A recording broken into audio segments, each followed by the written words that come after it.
유아가 영아는 1세 미만까지의 아동이고요.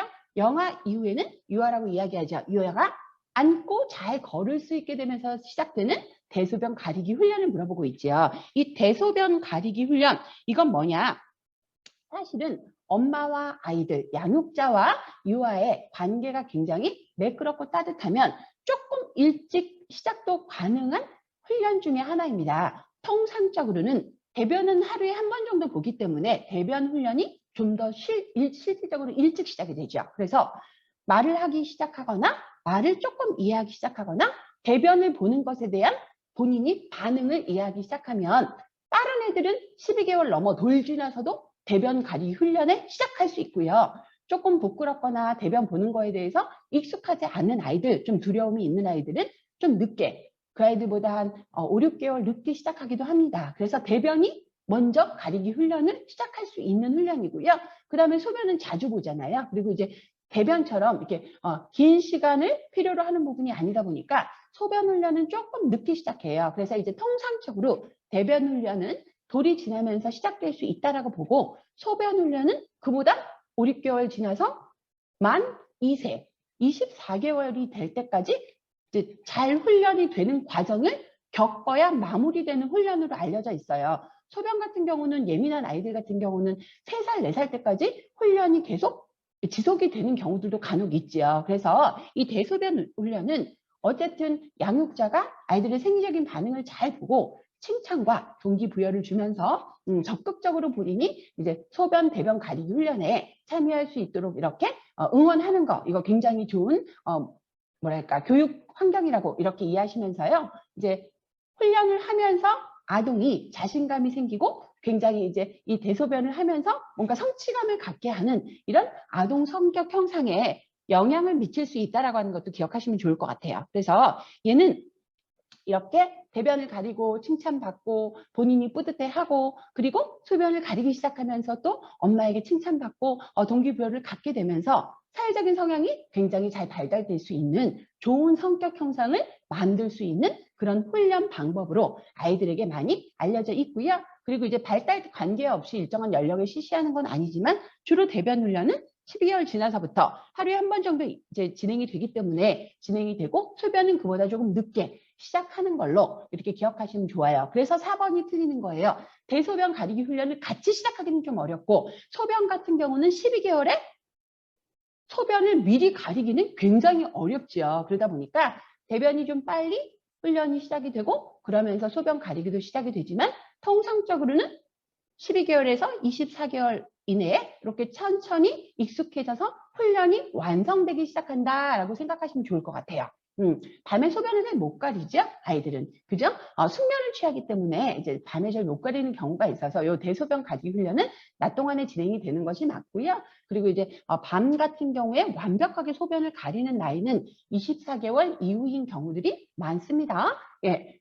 똥을 좀 못 가리려고 아기를 입원시킬 필요는 없죠. 그래서 이제 시범원에서 이야기하고자 하는 것들은 이 대소변 가리기 훈련을 언제부터 시작을 해서 언제까지 이렇게 이제 천천히 완성하기 시작하면서 요거를 잘 완성했을 때 아이들이 사회성도 발달하고 자신감도 이렇게 뭐랄까 이렇게 완성돼 가는 좋은 성격 형상에 영향을 미칠 수 있다라는 거를 우리 이제 간호하는 간호사들이, 종사들이 알고 있으면 좋겠다라고 하는 그 부분에 대한 부분입니다. 그래서 이제 대소변 가리기 훈련 보통 12개월에 시작을 하지만 이게 두 개를 같이 전부 다 12개월에 완벽하게 하기는 좀 어렵다는 거고요. 소변 가리기 훈련이 좀 늦게 이제 시작이 될 수 있다라는 거 이해하세요. 자, 16번으로 넘어갑니다.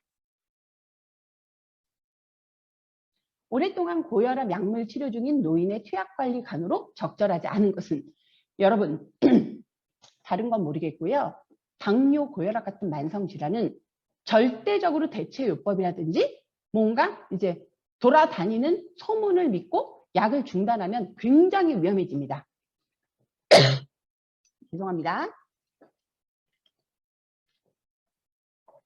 다시 한번 말씀드리면 이 약은 이미 동맥경화가 진행돼서 혈압을 약물로 관리해야만 건강한 삶이 유지되는 분들에게 투약하는 중이기 때문에 이 약물은 꾸준히 시간을 맞춰서 반드시 복용해야 되는 부분을 노인에게 전달되어야 합니다.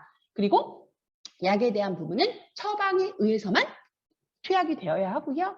본인, 보호자가 같이 이런 만성질환 환자들 같은 경우는 투약 방법이라든지 약물의 기능에 대해서 같이 교육을 받아야 하는 거죠. 그리고 당뇨나 고혈압 환자의 약물을 우리가 이제 섭취하면서 떨어지기 전에 병원에 가서 처방을 받고 다시 받아야 되고 하니 시간에 따라 이제 먹었다 안 먹었다들도 잘 표시를 해서 꼭 투약이라고 하는 이 중요한 일과를 빼먹지 않도록 관리하는 것이 너무나 중요합니다. 저같이 완전히 늙지 않은 사람도 아침에 너무 바빠서 정신없어서 인슐린 맞고 나오지 않는 날은요. 운전대에 딱 앉아서 벌써 혈당이 오르는 느낌이 체감이 됩니다. 땀이 뻘뻘 나고요. 혈당이 오르게 되면 두통도 좀 있거든요. 심장도 굉장히 답답하고요. 이 당이 오르는 느낌이 막 들거든요. 인슐린 맞지 않는 저처럼 아주 늙지 않은 완전히 노인이 아닌 이런 이제 중장년층 내과 환자들도 이렇게 약이 떨어지고 나면 굉장히 체감이 오는 신체 증상들이 있습니다. 고혈압약 같은 것도 마찬가지거든요. 혈압이 아침에 일어나서 확 높아지게 되게 되면 굉장히 심장이 두근거리고 머리가 아파지고 호흡곤란이 동반되면서 나중에 혼자 계시다가 쓰러져서 돌아가시는 경우들도 발생할 수 있습니다. 그렇기 때문에 반드시 내과계 약품들은 시간을 지켜서 매일 복용하고 투약 상황에 대해서 본인도 보호자들도 주변 사람들도 알고 있어야 한다는 거, 노인의 투약 관리에서 너무나 중요한 핵심입니다. 그래서 대체요법 있잖아요. 뭐 어디 가서 무슨 버섯을 따서 다들 먹었더니 뭐 당이 뚝 떨어졌다 막 이런 거 있잖아요. 이거 안 된다는 거죠. 그리고 아무거나 먹게 되면 간이 굉장히 공격을 받게 됩니다. 어르신들의 간의 기능은 젊은 사람들에 비해서 굉장히 떨어져 가고 있기 때문에 해독 능력도 떨어지고요. 독성을 배출하는 기능도 이제 걸러내는 기능도 어려워지기 때문에 아무약이나 특히 이제 한약재 같은 경우 아름아름으로 해서 그렇게 해서 대체요법 위주로 약물을 복용하는 거 굉장히 위험할 수 있다는 거 꼭 간호교육에서 설명이 돼야 합니다. 자, 17번. 마약 관리 되게 중요해서 여러분 실습 가셔서 보셨죠? 이 마약은 아무나 만질 수 없잖아요. 어떤 사람만. 그죠? 마약에 대한 책임을 질 수 있는 사람이 이중 잠금 장치를 통해서 엄격하게 관리하고 사용하고 남은 주사약도 그 껍질과 같이 약 용기와 같이 약국에 반납해서 따로 처분을 하고 있잖아요. 왜 그래요? 그만큼 이제 어떻게 보면 불법에 사용돼 위험할 수 있는 가능성을 우리가 이해하고 서로 확인하자고 하는 취지예요. 그래서 이제 마약 관리에 관한 내용으로 옳은 것은 뭐냐?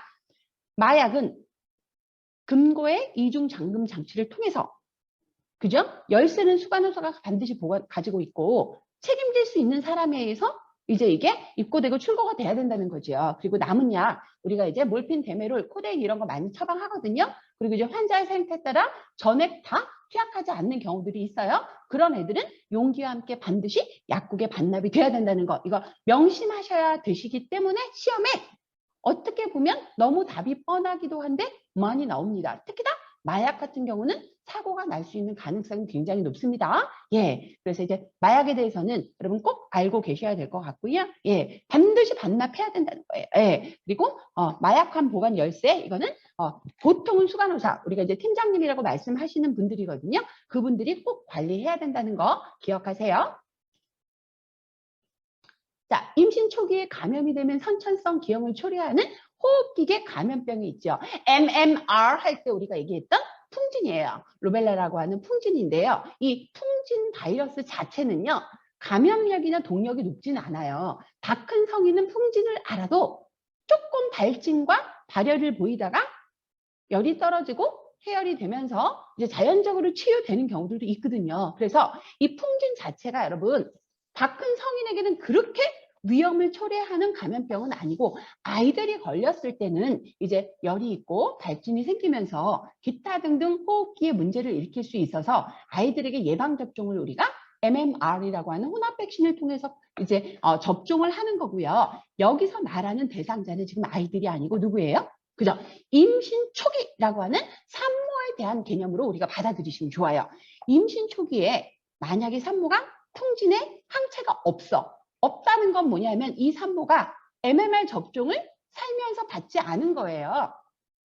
예방접종을 맞으면 보통 항체가 생기거든요. 그런데 이제 어떻게 해서 살아오면서 MMR 접종을 맞지 않아서 풍진 항체가 없어. 또는 살짝 풍진에 걸려서 항체를 자연 능동 면역으로 획득하지 못했어.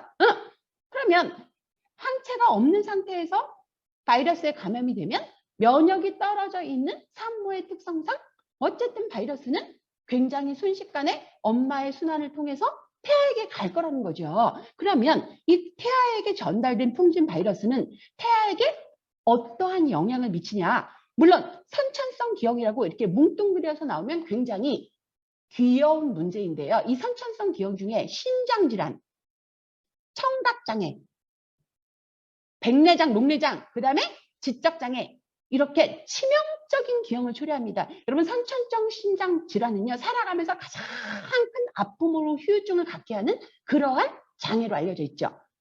지능장애, 지적장애 마찬가지잖아요. 안 들리는 거 청각장애, 안 보이는 거 백내장, 녹내장, 이런 것들 전부 다 뇌신경이 발달해서 심장이 뛰거나 아니면 신경의 회로가 발달하면서 말초에 영향을 미치는 그 임신 초기 단계에서 만들어지는 회로거든요. 얘네들에게 치명적인 영향을 나타낼 수 있으니 산모는 풍진에 걸리면 안 된다는 거죠.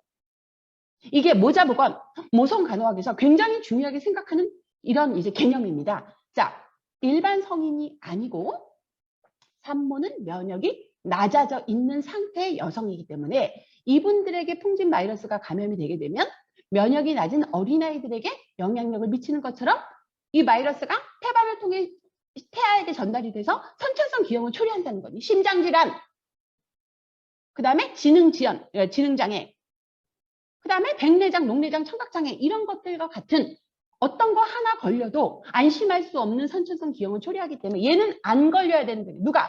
풍진. 그럼 어떻게 해야 돼? 어떻게 해야 돼? 어떻게 해야 되는지까지 알고 넘어가면 이런 문제는 여러분들이 100% 마스터하시는 거거든요. 어떻게 해야 되냐? 임신을 계획하기 전에 가족 계획을 해서 우리가 임신을 하고자 하는 그 이제 어떤 이제 가족 계획에 어떤 원력이 생기면 그러면 임신을 계획하고자 하는 그 가족 계획 안에 풍진 항체에 대한 검사를 먼저 삽입하는 거죠. 그래서 임신을 원하는 여성이, 기혼 여성이 임신을 원한다면 병원에 가서 풍진 항체가 있는지 항체 검사를 해요. 혈청 검사를 통해서 확인할 수 있습니다. 항체가 없어. 그럼 이 사람은 예방접종도 안 맞고 과거 어느 시점에서 풍진에 걸리지도 않았다는 거지. 그러면 뭐 해야 돼? 뭐 해야 돼? 풍진 예방접종 맞는다고 좀 해주세요. 풍진 예방접종 맞으세요. 맞고 한두 달 지나면 항체가 자연적으로 생기거든요. 인공 능동 면역이 생겨요. 그러면 그때 임신하시면 됩니다. 뭐 2달 늦게 임신한다고 큰일 나는 건 아니잖아요. 왜? 선천성 기형을 예방하는 가장 좋은 예방 대책입니다.